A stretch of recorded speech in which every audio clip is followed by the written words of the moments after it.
Hello and welcome to Careers Unplugged, where we uncover the real stories behind professional life.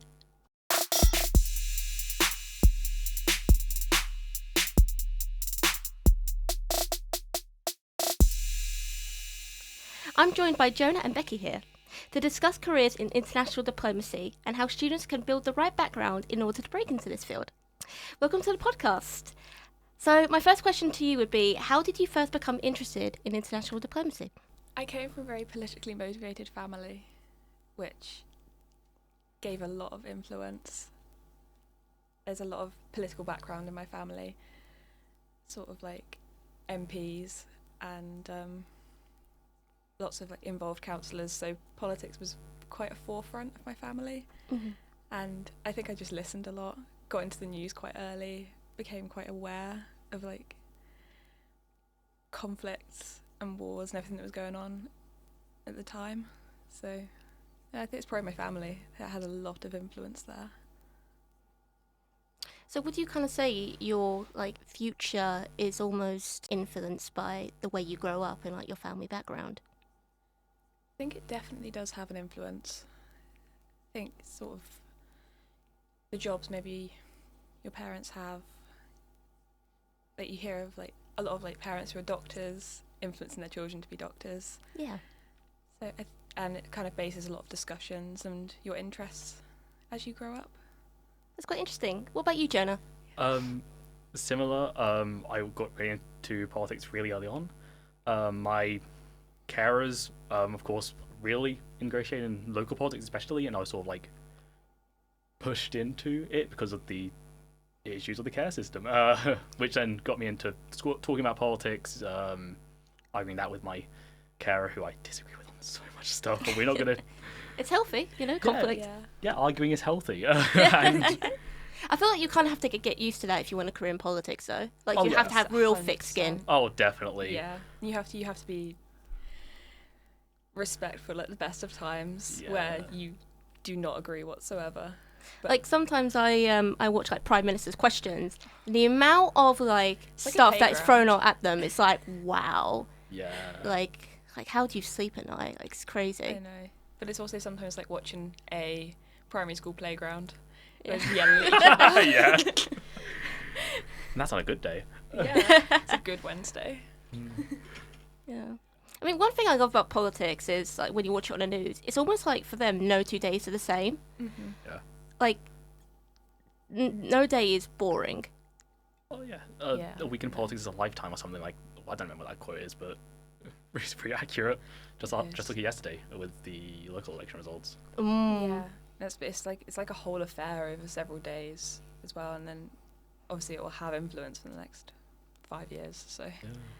I mean, do you guys get excited when election days kind of come up? Yes. 100%. Oh yeah, the amount of all-night stuff done is unhealthy, and it's one every year minimum at this point, because there's basically local elections, and of course there was the American election last year, which was of course, a yeah. whole affair here. Yeah, me and my housemates, we were there in the living room, being oh no, I think we were up till about 2 a.m.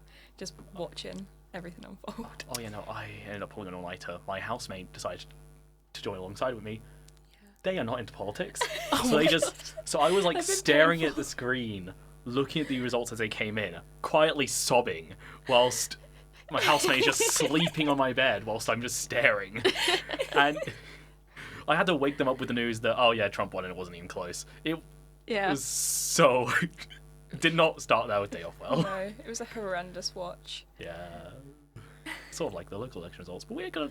We'll have to ignore that. Yeah. I mean, for the election, I remember they were holding an all-nighter, and literally, so I was with some international students, specifically one of my very, very good friends who's American, and she's from Texas as well, Red State, I believe. Yeah. And she's Democrat, so she, her eyes just did not leave the screen, and I can feel inside of her just die so slowly. Yeah. Especially considering there were some rumours that Texas could be marginal last year. It wasn't. No. The UK election last year in July, because obviously there was no uni, everything had finished. Mm-hmm. I think I was just downstairs in a dark room. It was like a cinema. I was just watching the TV, waiting for the exit polls to come through. Just wait for everything. I got told off by my housemate for like doing that because Yeah. they were dealing with like a bunch of other work outside of it, and I was awake, being loud, just going downstairs, upstairs, grabbing the tea consistently, and they just telling me the results already decided, and then I mean, I guess it technically was, but that's beside the point. Yeah. It's the principle. I need to watch. I need to see everything unfold. Yeah, exactly. Yeah, I had to go on a grass touching trip yesterday because I What? couldn't. I had to. Please explain. Basically, I was glued from the time I woke up till like 6 p.m. onto the screen, looking at the local election results come in. The councillors just the reform going up, and Yeah. Labour's going down, down, down, down, down, and everyone else going up with the exception of independents. And just my housemate kept on checking up on me, saw me still doing it. Halfway through, they were like, "Okay, I need to go outside for 20 minutes." Lovely time. Got back. It got worse. Then it got better, so that's something. I mean, when I saw the results yesterday, it was unexpected, to say the least. What's your guys' kind of commentary on the results yesterday? My thoughts, but I expected Reform to do fairly modestly, but not well, because Reform has always been bad at local elections.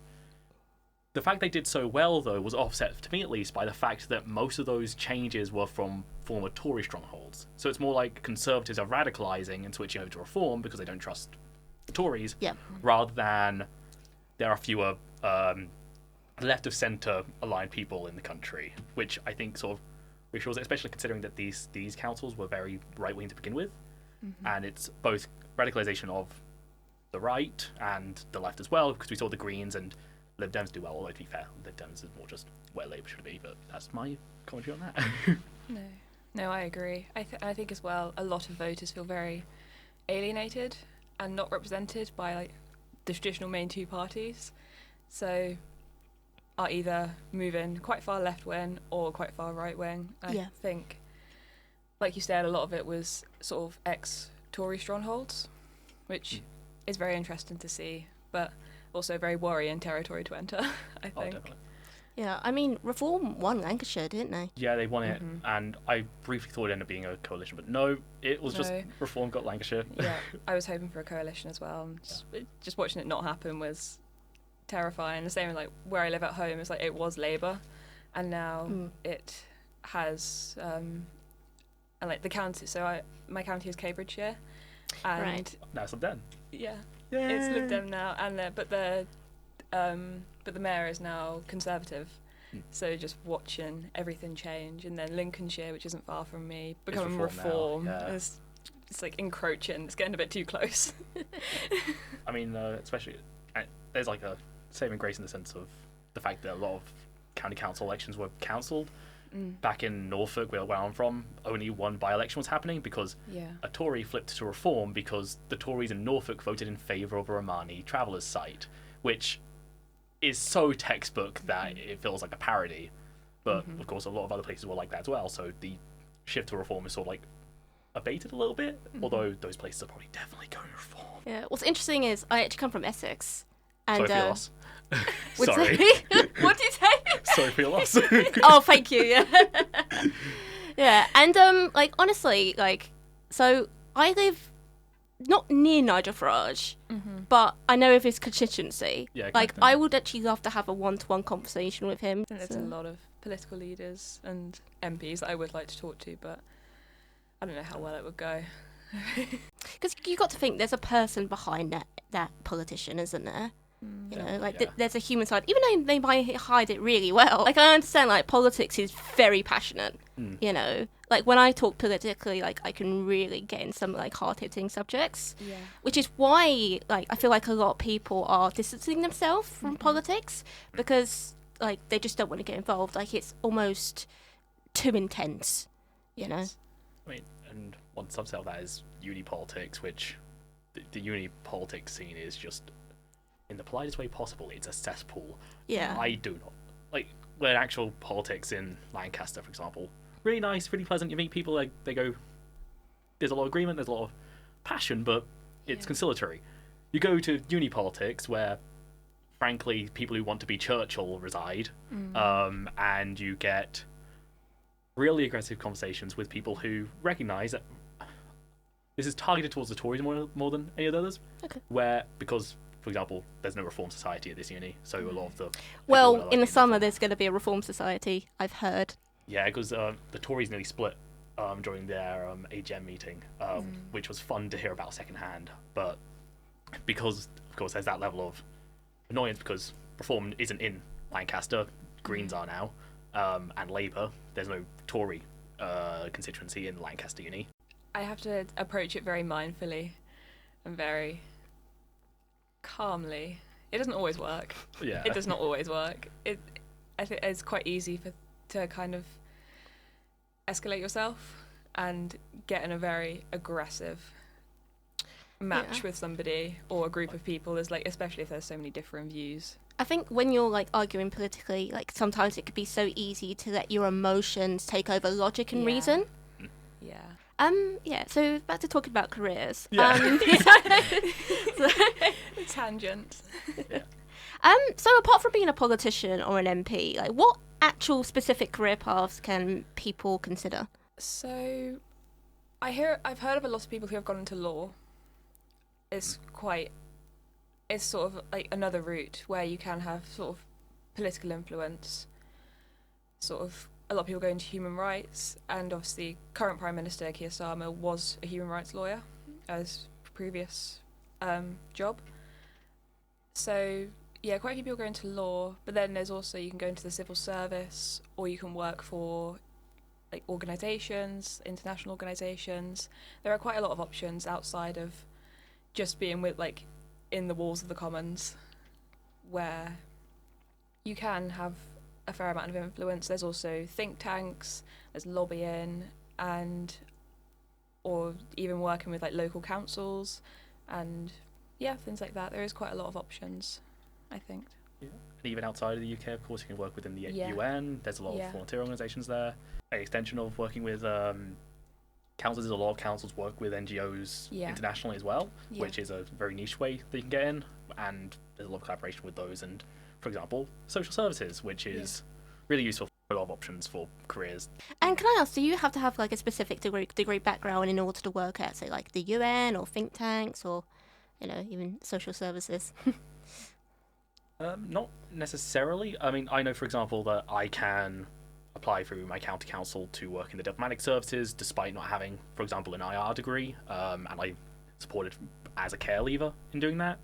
You could probably, UN is, you can do volunteer work even if not necessarily getting a more formal work focus there, and of course ambassadorships if there are positions available, you've got some experience behind you and you can jump into that fairly without like necessarily needing an IR degree, for example. Yeah, I agree. And just kind of carrying on from that, what kind of soft skills would be needed for diplomacy or a career in politics? So like communication or negotiation? Yes, negotiation. Yeah, negotiation. Diplomacy. 100%, yeah. I think the ability is just be able to work with all sorts of people and... be a good people person. Yeah, sort of have to confidently work with others where there will be lots of differing views, where there will be lots of alternative ideas. You sort of have to take ideas from lots of different places and merge them to where you can all compromise, pretty much. Mm. And I don't know if there's a single word for it, but there's also, disappointingly for politics and in diplomacy, the need to like sort of distance yourself from like your own emotionally views, your own emotions, your own politics, from what you are told to do by, say, the Prime Minister or whoever you're working under, because that is just how diplomacy and politics is governed, which is disappointing sometimes. I mean, it's just part of the job, isn't it? Yeah, it's part of the job, Yeah. but it's something that needs to be like a skill you get hold of, otherwise you're going to struggle to get further in the career than, well, being fired because you disfailed us. Yeah, sort of having to trying to stay true to your beliefs, but also having to slightly press down like the emotional side. Yeah. Don't yell at the Secretary of State for America as much as you want to, because that would probably be a bad thing. Yeah, you might get yourself removed or fired, and then you don't want that. Yeah. So you could say there's a lot of emotional management that comes with politics. Yes. That's the word. Yes. perfect way of putting it.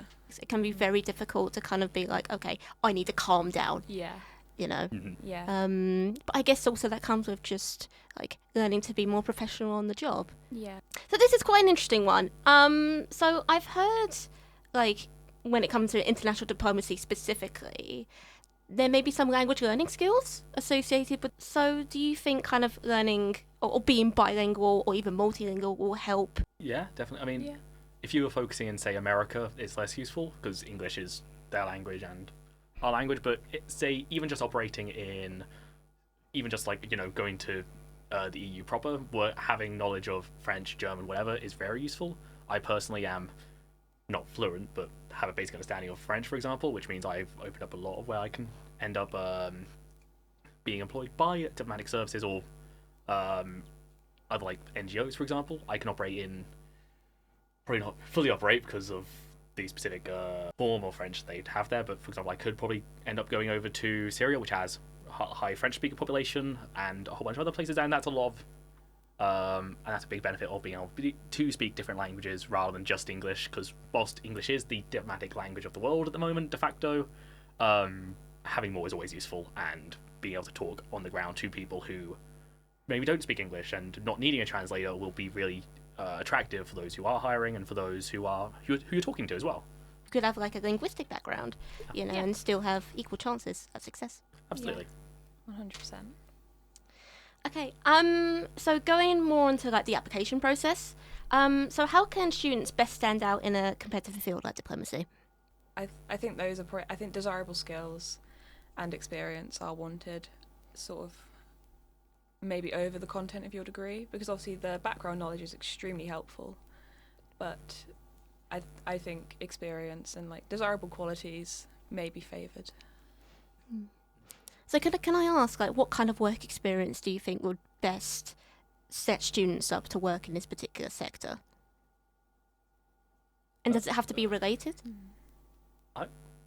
It'll vary a bit, because working for a volunteer organisation, for example, will be really attractive to international NGOs who could work for, and the UN if you're working to volunteer for them, alongside if you are looking to go into a more political avenue of international diplomacy, of course, working with, say, Labour, Greens, whichever party you particularly care about, will be a really big part of it, especially when you talk about appointee positions that Parliament might be able to appoint, where networking is a really big part of it alongside that sort of experience with volunteering, especially, in my view.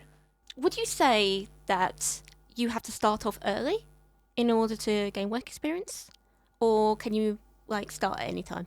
No better time to start than now, but of course earlier is better, even if just only for the sake of quantity of the time you've had experience for. But that sort of thing where you have the benefit of, you know, if you don't have any experience, volunteer somewhere, even if it's just for like a couple times. Do you have to go to university to work in politics, or can you get like an apprenticeship like straight out of sixth form? I mean, look at some of the politicians, definitely not. Yeah, I mean there is a few politicians without a degree. I believe Nigel Farage does not have one, does he? I don't know if he I don't think so. I don't think he does. I mean, yeah. Yeah. Boris Johnson definitely had one. Just went to Oxford. Theresa May definitely did. Yeah. I mean, I heard that all prime ministers, except for a certain few, have gone to Oxbridge. Yeah, the Oxbridge gang or whatever they're called. So there's that kind of eliteness, that nepotism that comes with working at 10 Downing Street as well. Yeah, because being in Oxbridge, for example, there's the inherent networking of being in like the most prestigious universities in the country, which most other universities don't really have in the same way, which is disappointing, but it's something you can go over. I think Cat Smith, for example, one of the MPs, the MP for Lancaster, is from went to Lancaster University. Similarly, I think with Clive Lewis went to Lancaster University as well, alongside such well-known political figures as Jeremy Clarkson. Wait, did he have a career in politics? He's a journalist who got fired for being an idiot, but he does have like a semi-political career just by the Top Gear fans are not going to like that. I mean, if you've ever watched Clarkson's Farm, you know his stances. It's although James May did go to Lancaster University. Yeah, James May did go to Lancaster University, and he is great for that. Yeah. I'm hoping, because I'm graduating this year, I'm hoping that he'll maybe turn up as like an alumni. Oh, here's James hoping. May. I would love Please, that. we need James May. I would love that. How would you like best prepare for interviews? In the best way possible, feigning authority on the subject is probably something that's particularly useful. Like, say you do get interviewed on whether to volunteer for, say in the Middle East, having some demonstrating that you know a bit about Middle East or about politics if you're pursuing work for a political party or. Yeah. I mean, Jona, like you said, you did an EPQ in the Israel versus Palestine conflict as well, so you could kind of use that knowledge in order to say, do you know what, I know a bit about this, but I'm interested to learn more. Yeah, absolutely. And Yeah. say you're volunteering for Middle East, which I might do at some, have that knowledge, but I want to see on the ground, hear the stories on the ground, that way I can get that first-hand account as well. Yeah. Yeah. And I think on this podcast, we often talk about making the first move, and really just kind of jumping outside your comfort zone. You can't grow if you stay comfortable. Exactly. So- But what global issues are you the most passionate about addressing through a political or diplomatic career? Also, what I'm going to apply for a master's for after my undergrad is with Russian diplomacy. Nice. Yeah. So, I know a bit about that. yeah. So I think. So I wrote an essay recently on sort of Russia-US relations. Interesting. And how they interact and sort of how kind of Putin and Trump interact and how it's quite interesting and how relations are very subject to change, because an example where they were very good was sort of after 9/11. Putin was very he was very quick to send condolences to Bush, very quick to offer assistance in, I suppose, combating the war on terror. So that was where you could say they kind of aligned almost, but obviously that's changed rather a lot now. Yeah. So, yeah, that's kind of where my main interest lies. So how Russia interacts with the West. And Because I remember when the US election was obviously going on, and Putin actually released a statement saying, I want Kamala to be voted in to be the US president. Now, I think that surprised a lot of people when the Zelensky versus Trump White House chaos Yeah. kind of played out. You could kind of see the lack of communication Trump had with Zelensky. Putin endorsing Kamala thing was just following the Trump line, because of course Trump in 2016 and 2020 has been hitting off on the fact that Putin loves Democrats because he gets his way under Democrats. Coincidentally, not really big example there with after the Ukrainian revolution, we then see, of course, Crimea flip over, be put under Russian control, which is under a democratic administration, and that is the pie line that Trump hit. So Putin, knowing that he does on the balance work a bit better with Trump, may well endorse Kamala in spite of that. Sort of in the same way that it's a much more niche example where in America David Duke endorsed Jill Stein. David Duke, former head of the Ku Klux Klan, supported a Jewish candidate because her stance on Israel was much more harsh than compared to Kamala Harris, and that confused a lot of people because what? yeah. Yeah. But it may well be a deflection to try and get those sort of people over to other candidates because the KKK is backing this candidate instead. And it makes people talk as well. Yeah. Which is a more of the issue, which is the bigger bit of it more than anything. So it also comes with like a lot of publicity, whether it's right or wrong. No press is bad press. Like I do feel like there's a lot of secrecy that does come with politics as well. Oh, definitely. Definitely. You Yeah. know, Never have. which is why maybe it's a touchy subject. Yeah. So you never have sort of the full story or the Yeah. full idea. I mean, many people say that all politicians do is lie. You know, it's practically on the job description. Examples kind of with Tony Blair and how he kind of utilised the media to sort of big himself up and big up his party and sort of hide a lot of things. And he was very good with manipulation of the media, worked very closely. There's not only propaganda in the places where you expect, in places like Russia, it's worldwide. It's so easy to, for everyone to be in an echo chamber, only pay attention to the things that they believe in, which is perfectly reasonable, because if you believe in something, you want to read and see that articles and media that agrees with you. Yeah, and of course, you're going to click on media that you agree with more often. Yeah. And there's probably a profit incentive to that, but that's beside the point. Yeah. It's quite interesting as well because, Becky, you probably know about Russian propaganda and how it's completely just almost taken over the West. Like, you hear, like, misconceptions about certain, and, you know, you need to provide, like, a biased opinion on that. I feel like it's good to have skills to kind of decipher, you know, who's telling the truth and articles aren't. Yeah, I think that's where reading is so important. It's a lot of navigation. You have to read so much and find so many opinions and ideas, and you sort of have to read between the lines, address the nuances, the grey areas, and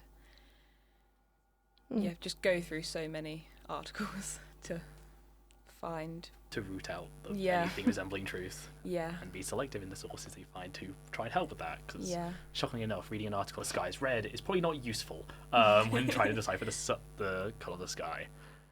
Yeah. So how important is commercial awareness? It'll vary a bit, I guess, because, for example, in America and in this country nowadays, media is very commercialized, so you have to be wary of that.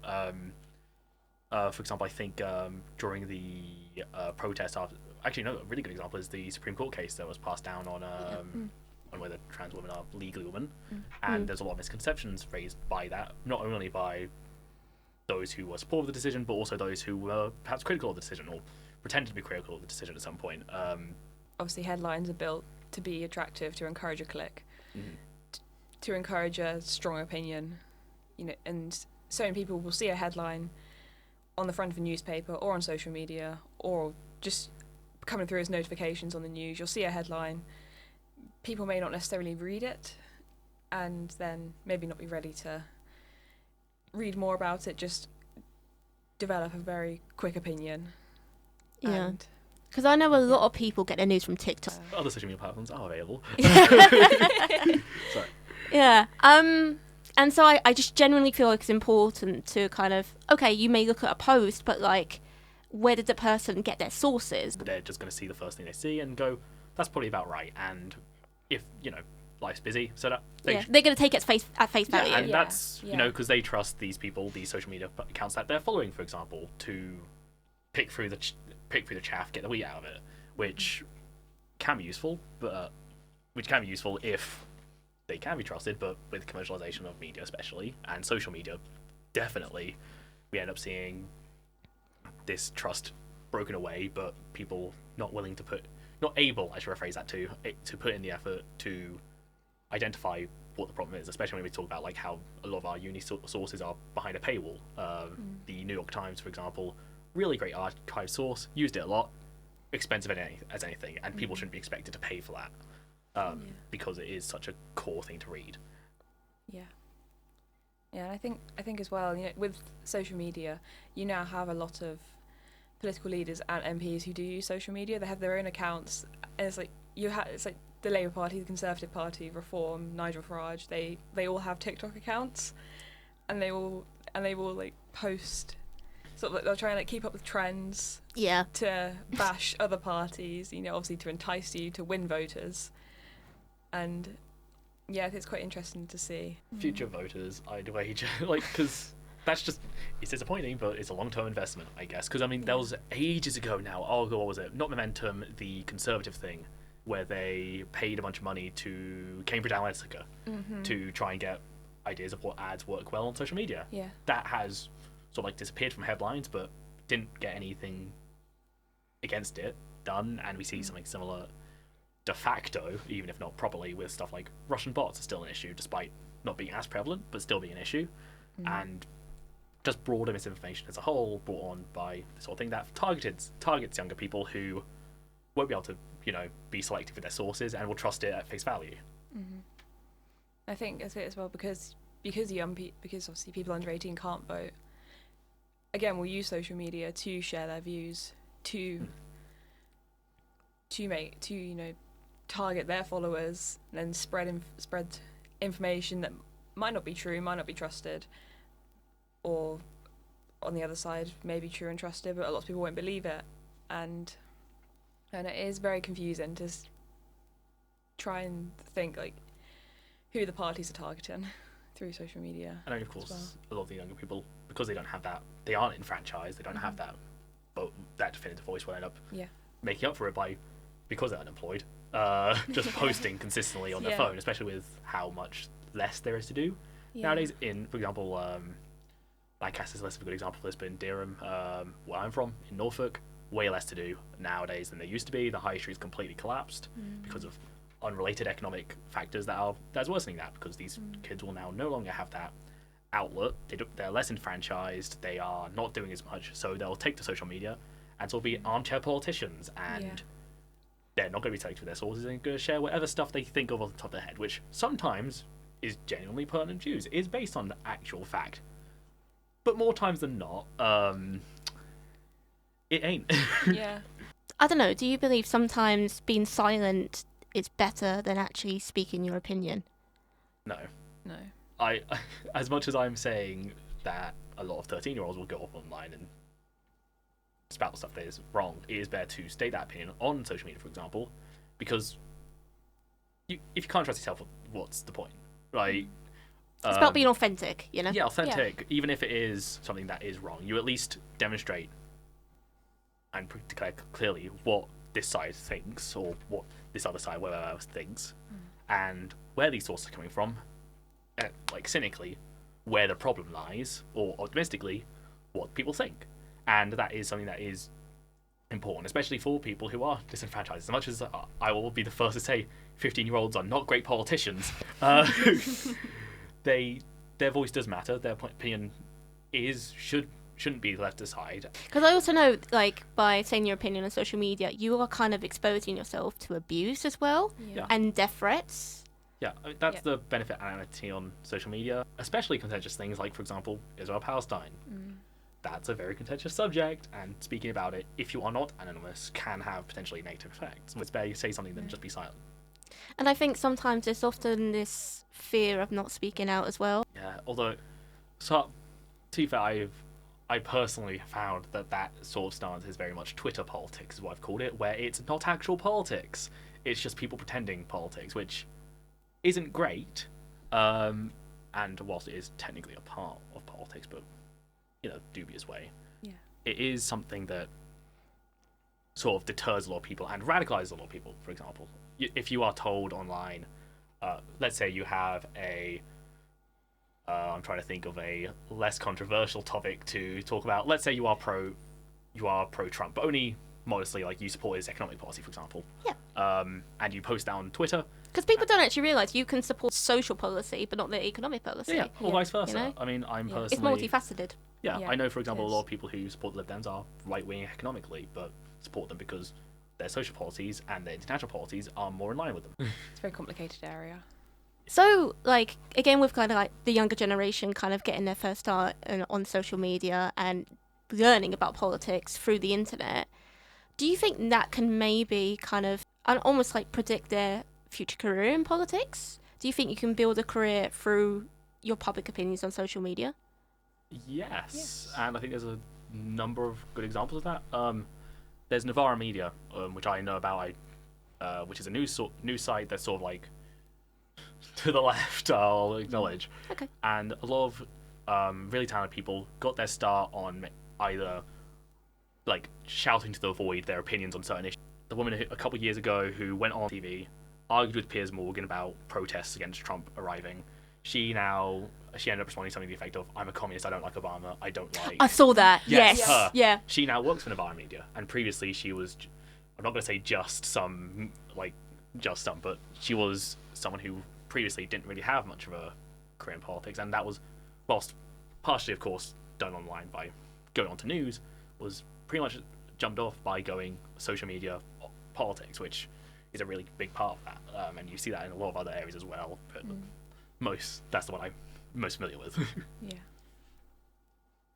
No, you can definitely develop something, because even if it's sort of not the most popular and you don't target loads of people, it's still a way to get noticed. It's still a way to sort of, if anything, build yourself up and sort of make you more comfortable with expressing yourself. which I think is, a very big blessing of social media. It does allow you to share, it does allow you to acknowledge, and I will always try and acknowledge all views, whether I agree or disagree. But alongside that, then education is very fundamental. Sort of, if people are becoming, in particularly young people who do use social media for most things, and some people use it for all their news, I think education around misinformation is very important and very... Yeah. And then there comes with, like, especially when you're having a political argument, I have always believed, like, if you're going to say an opinion, please be mature about it. And if someone disagrees with you, don't insult them. Like, you have to be sensible when you come to sensible, come to this. And if you get to a point where, I mean, I am politically on the left, I don't think that's particularly subtle considering That's fine. That's valid. But yeah, and one thing that's prominent among like the internet left rather than the real left is the idea of the tolerance paradox. Which is sort of relevant, I think, here, even though it's, be respectful, be mindful, all that sort of stuff, because you risk, at best, alienating those people. Yeah. But there's this fear, this idea that, truly tolerant society, intolerance cannot be tolerated. And at which point, it's quite a tongue twister. Yeah. But it's true.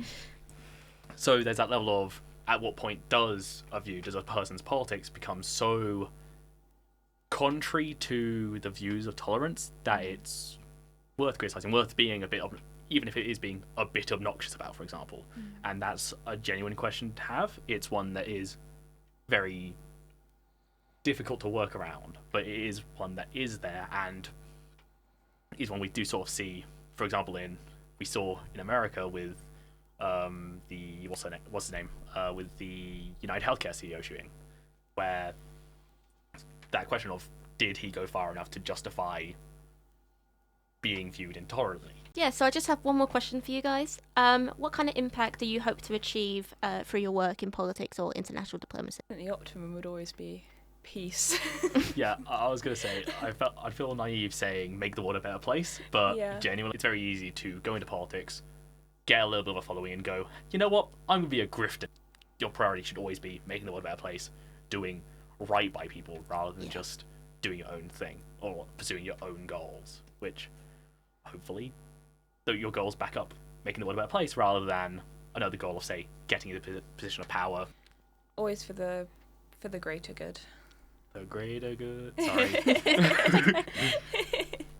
Oh my gosh. Yeah, guys, thank you so much for coming out today. Honestly, it's been amazing talking to you. Likewise.